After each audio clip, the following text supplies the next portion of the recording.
La saison des shorts arrive. Il est donc grand temps de galber nos cuisses avant les grandes chaleurs.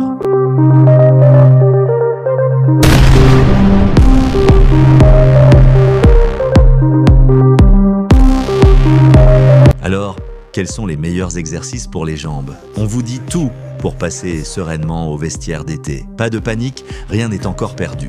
Le tissu musculaire des jambes est plus important que celui du haut du corps. On peut donc s'attendre à des résultats plus rapides avec les jambes qu'avec le haut du corps. Rassure Marc, s'il est relativement simple de donner un coup de fouet au développement des jambes, tout n'est pas si facile. Les jambes ne se développeront pas si vous n'y mettez pas d'effort et d'intensité. Explique Marc, responsable de l'entraînement personnel chez Ultimate Performance à Carly Gym. La bonne nouvelle, c'est que la plupart des hommes ont tendance à ne pas trop travailler leurs jambes. Il reste donc une grande marge de progression pour ajouter une masse musculaire significative au niveau de cette partie du corps, déclare coach Carly. Le potentiel d'amélioration est énorme. Marc et Étienne partagent avec nous leurs exercices de jambes préférés pour gagner du muscle rapidement.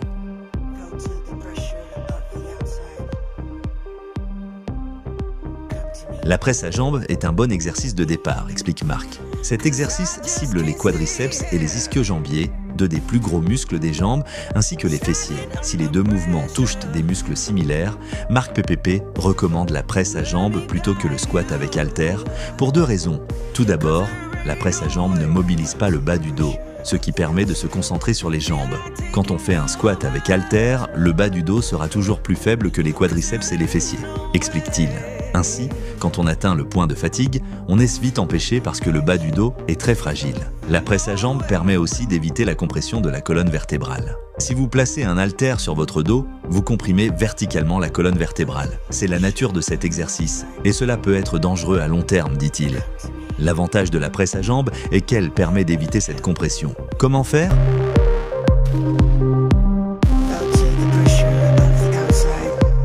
Asseyez-vous sur une presse à jambes et placez vos pieds à plat sur la plateforme, à peu près à la largeur des épaules. Créez une tension dans vos jambes en poussant contre la plaque, puis levez le levier de sécurité et saisissez les poignets de chaque côté du siège. Lentement et en contrôle, pliez vos genoux pour permettre à la plateforme de venir vers vous en gardant le bas de votre dos contre le siège. Évitez de cambrer le dos. Lorsque vous êtes prêt, étendez vos jambes devant vous en vous arrêtant juste avant la fermeture.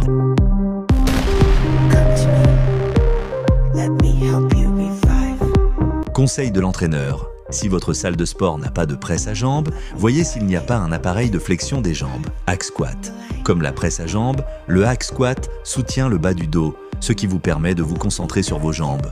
Le hack squat comprime un peu plus la colonne vertébrale, mais je pense qu'il s'agit d'une bonne solution de remplacement, déclare Marc. Feinte avec haltères en marchant. Si votre salle de sport n'est pas équipée d'une presse à jambes ou d'un hack squat, ne vous inquiétez pas. L'humble walking lunge est l'un des meilleurs exercices pour sculpter les jambes, déclare Marc. La fente est un excellent moyen de mobiliser les quadriceps, les ischio-jambiers et les fessiers, explique-t-il.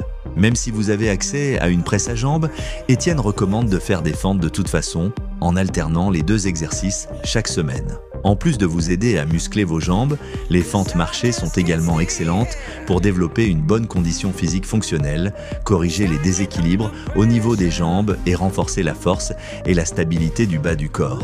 Comment faire ? Prenez une paire d'haltères ou de kettlebell et tenez-vous debout en tenant un poids dans chaque main. Faites une longue enjambée, posez votre pied avant et descendez lentement jusqu'à ce que votre genou arrière touche presque le sol. L'essentiel est de descendre lentement et de s'assurer que la foulée est ample, explique Marc.